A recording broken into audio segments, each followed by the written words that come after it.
This video is sponsored by DJ the Lazy Gamer, Zach Haji, and Zachary Hayes.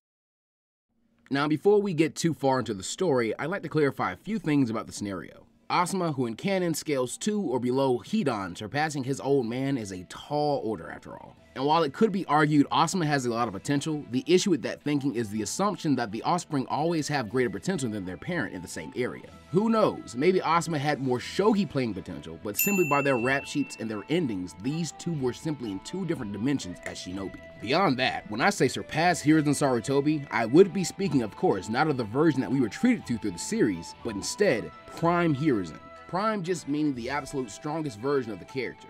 And to me, that is whatever point in equilibrium is reached to where his knowledge and experience are at their peak simultaneously with his vitality and power. Again, a version of the character we never really got to see in action, sadly, which admittedly leads to some often hyperbolic interpretations of his ability.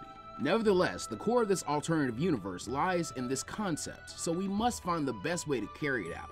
I think we could very easily bring about the scenario by only tweaking Danzo's motivations a tad. That said, I also think it's important to stress how influential and well-connected a character Danzo was. Oftentimes in what-ifs, that being those of others and my own, sometimes the ripples of the primary change can feel too broad and wide-ranging to be realistic. Or they happen in such an overly beneficial way to the protagonist that it comes off as anticlimactic or unrealistic, especially as an alternative timeline.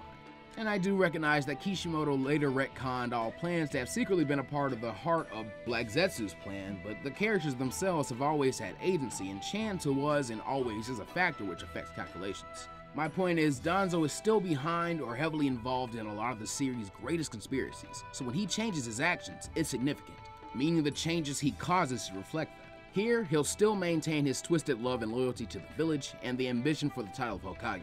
The major change is the scope of the vision he has for Root is much greater here. This version of Danzo has at least come to grips with the fact that the second Hokage chose Hiruzen over him for a reason, and I believe this could really easily lead to a near fetishization of the Prime Hiruzen we've just been mentioning. Kinda like how Madara began to cling on to Hashirama's power at one point, except Danzo's goals were likely ended the borders of the leaf and her interest abroad. Because of this, Danzo's approach and behavior around Hiruzen after he is named the third Hokage is much more cordial and close on the surface as well, maybe out of some part of him still truly loving and respecting his comrade. To Hiruzen, at some point, Danzo just seems to come to terms with what had happened and was moving forward into what would be. This means that Hiruzen would come to see his old friend as truly coming back to him. Having Danzo at his side, this Hiruzen runs his stint as Hokage with a lot more confidence, completely blinded to his enemy, keeping him close as possible as the Root leader weighs his options. But soon, the answer is given. Once Hiruzen's first child is born, the least Shadow has the thought of the boy possibly growing to one day surpass his father. It's definitely possible the idea could have crossed canon Danzo's mind. As he does with all people, Shimura intended to turn Hiruzen's own progeny into his pawn, and so he uses his bond with Hiruzen to set the groundwork of his relationship with young Asuma Sarutobi. The firstborn of the Kage, if Konohamaru's treatment as a grandson is anything to go by, would be looked after and well cared for by the entire village. So he most certainly wasn't some nobody the usual methods of the Root could be used for. Simply convincing Hiruzen to allow him to run the Anbu subdivision had likely called for him making it sound far more tame and noble than it actually was. But now, seeing the amount of time Hiruzen began to devote to a Genin team he'd assembled as the Hokage, the way his predecessor had, gave Danzo another angle to work his plan for. If we liken him to Madara, he'd most certainly have to show patience. Danzo begins to show himself to Hiruzen and the village that when out of the shadows, he is still a competent and wise shinobi with a knack for teaching. Because Danzo's closest to Hiruzen still opens up a bunch of possibilities. The two could still enjoy each other as sparring partners, helping them to stay spry and stronger as they themselves age. If Danzo ends up around Hiruzen and his team in training, that means that Danzo can be there to actually start influencing the Sannin very early on. He'd be willing to offer all kinds of his own advice and teaching methods, kinda playing the part of bad cop as a sensei, if you will. Not to say he'd be around all the time, but he would be there to make at least some form of difference. And once realizing a skill, especially Orochimaru. So the trio, like Hiruzen did in his childhood, got to benefit from having two senseis at times. And if you're wondering about this dynamic, I believe very inherently Jiraiya and Danzo just outright would not get along.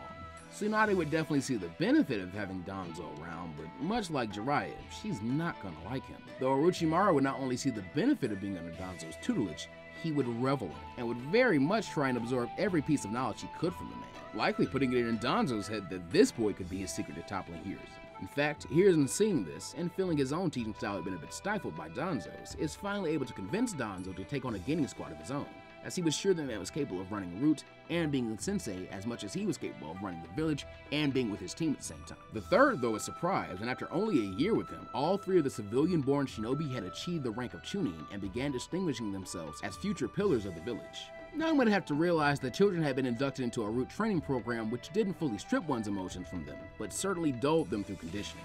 Danzo in canon never had such an avenue, but like this, he could already begin bolstering his forces while earning recognition from the village. The small hope that he could possibly earn the Fire Shadow title in the light begins to seed in Shimura.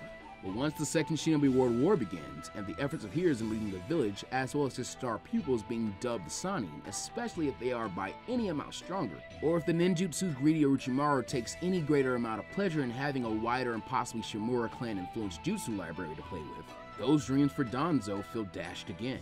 He feels as if all the work he's just done just goes to Hiruzen's credit. Still, he is in his shadow.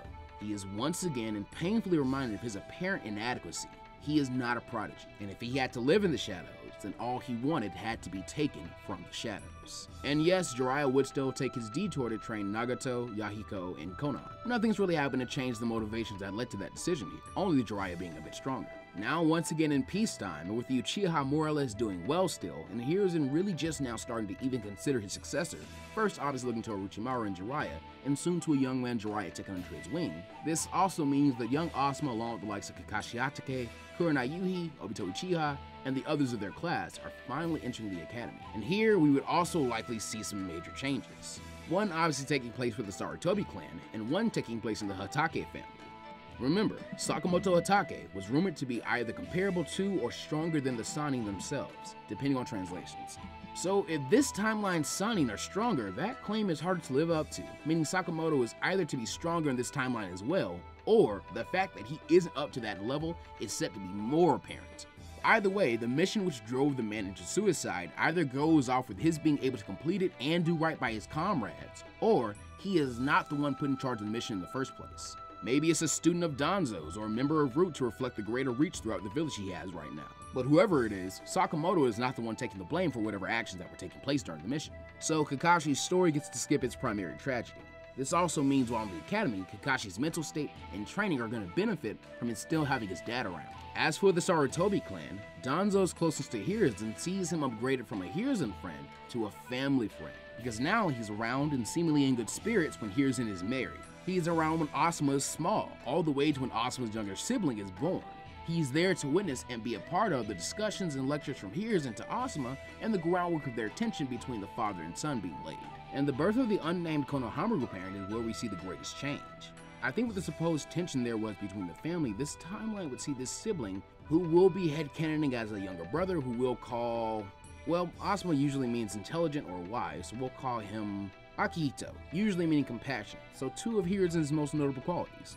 Anyway, Akihito is younger, so he isn't able to enter Asuma's class and directly compete with him or anything, but as we see in many clans, the rivalry is still there, as it's just the easiest way for children of shinobi to get their parents' attention. And this kid is going to need to due to the changes that take place in Asuma, meaning Danzo is also paying attention. He'd also noticed something else. Asuma, like him, is by no means a prodigy. Certainly he had greater potential than any of the civilian shinobi he trained, but the boy would likely never surpass his father. And that combined with the aforementioned tension and Danzo's own negative view of Hiruzen's leadership sees Asuma beginning to very much value the opinion of his warhawk uncle, and begins to, under his influence and charisma, in many ways try to become the person Hiruzen is pushing to be. He tries to hide a lot more of his own laziness and laid-back attitude for a more determined and stoic demeanor. He trains harder so he can continue to receive praise from the village, his father, and a father figure he comes to really love and respect due to being so different from Hiruzen, as they both had some bond of near kinship and feeling inadequate. There is a comfort in living up to someone's expectations even before the recognition of your entire community floods in. Something I'm sure if Asuma and Hiruzen were to sit down and talk about rationally, Asuma would likely come to realize he'd already had. Meanwhile though, Kakashi and Asuma's greater growth and their likely much different personalities begin having an effect on their class as well. Obviously the likes of Guy and Obito, with the top two dogs of the class even further out of reach, will begin digging to catch up to them, with more fervor for all the good it could do them. Orochimaru would likely still end up developing his secret partnership with Danzo and Root, if not earlier, and possibly with a bit more trust and goodwill. Here, I'd assume his greater strength and confidence would make him a lot more endeared to Danzo, as his power helped to feed his greed and instability early on. This could very easily lead to the members of Root benefiting from access to the fruits of Orochimaru's research in return for their aid in covering his tracks as best they could, or by simply providing him with test subjects themselves, meaning it's likely that Orochimaru could go undetected for a lot longer. As time passes and graduation for the class finally begins to loom, I think we'd see our final large changes of Part 1. Number 1 of which being Kakashi Hatake actually ranks second in this class. This timeline's Kakashi doesn't have a real reason to push himself as hard, even though he definitely would be stronger than in canon. Kinda like we have to assume with someone as skilled as Shikamaru. The only factor that gives Asuma Sarutobi the Rookie of the Year title is the fact that Kakashi is just too lazy to do it. Something Asuma could really easily recognize and realize that he'd been working so hard to suppress it himself, so he finds himself coming to bitterly hate Kakashi. Rin could very well still keep her top Kunoichi spot, but I also think it's very possible with Asuma and Kakashi's influence and this more serious and focused Asuma not getting as much opportunity to distract Kurenai, it's likely she could also grow a lot stronger and maybe dethrone Rin. And finally, Obito Uchiha is not the class's dead last. If Obito's biggest rivals are much farther ahead of him, I believe over time, naturally, his own potential would cause his own prowess to rise a bit higher than it did in canon. He doesn't have to unlock his Sharingan early or anything, but maybe he's getting a bit better at using kunai. Or maybe getting to watch Asuma and Kakashi spar so much makes his own taijutsu a bit better. Hell, maybe he just competes so hard with Might Guy that he just naturally starts to get stronger. And yes, that does mean that Might Guy would be our dead last. But this is where we'll be leaving the story off for right now, on the cusp of some of the Leaf Villages and the Naruto world's most significant events, such as Orochimaru's exposure and fleeing of the village, the Third Shinobi World War, and the beginnings of the shinobi careers of some of the greatest shinobi in the world. Now, I will be honest and admit, I'm not exactly sure where to take this story next, though I do have an idea. With Danzo around and wielding greater clout, Sakamoto Hatake still around and alive, and Minato Namikaze being trained by a stronger Jiraiya as well as the other various changes we've seen up till now, we have some interesting opportunities for team compositions and events going on later in the story. For instance, could Kakashi's dad end up leading his team, or could Danzo end up finally getting his claws into the Hatake boy as well? What is to become of this Danzo-influenced Asuma? How will the changes to his personality begin to affect him going forward? Since he's Rookie of the Year, will Minato be his sensei? And what happens if Asuma is to learn the truth of Danzo's intentions? And finally, what impact will Konohamaru's and canon near inconsequential parent have on this story? Like I said, a lot of interesting stuff to think about, and I'd rather do so before we rush too quickly over some of these events. Hey friends and members of the Plus Ultra fam. Again, I know this was short. I also recognize this is another recent Naruto what if I've done which begins building up interesting changes only to stop at the academy, but I'm too interested to see if there's any interest in the foundations I've laid here and to witness the conversation you guys will have about it. Also, yes, we'll be getting back to that 30K special in a little while. Special shout out as always to Maxi Uchiha 22 for being the largest contributor of visuals for my videos, but one this go round is also owed to MeredithSGA for providing the render of young Asuma. You can find all the links in the description along with my own, which you should definitely check out.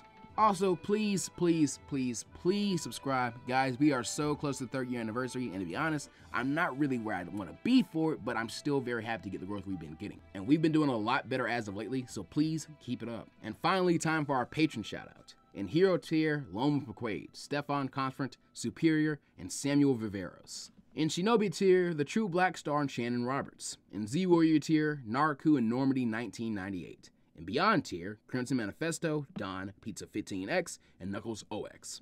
And in the Plus Ultra tier, DJ the Lazy Gamer, Zach Haji, and Zachary Hayes. If you are interested in supporting the channel directly, please consider going to Patreon and supporting Plus Ultraman there, or clicking the join button here on YouTube. That'll do it for this one, you guys. So, as always, be sure to take care of yourselves and the world around you. Remember, trans rights are human rights, Black Lives Matter, and that I love you. And as always, go beyond, Plus Ultra. See you guys next time.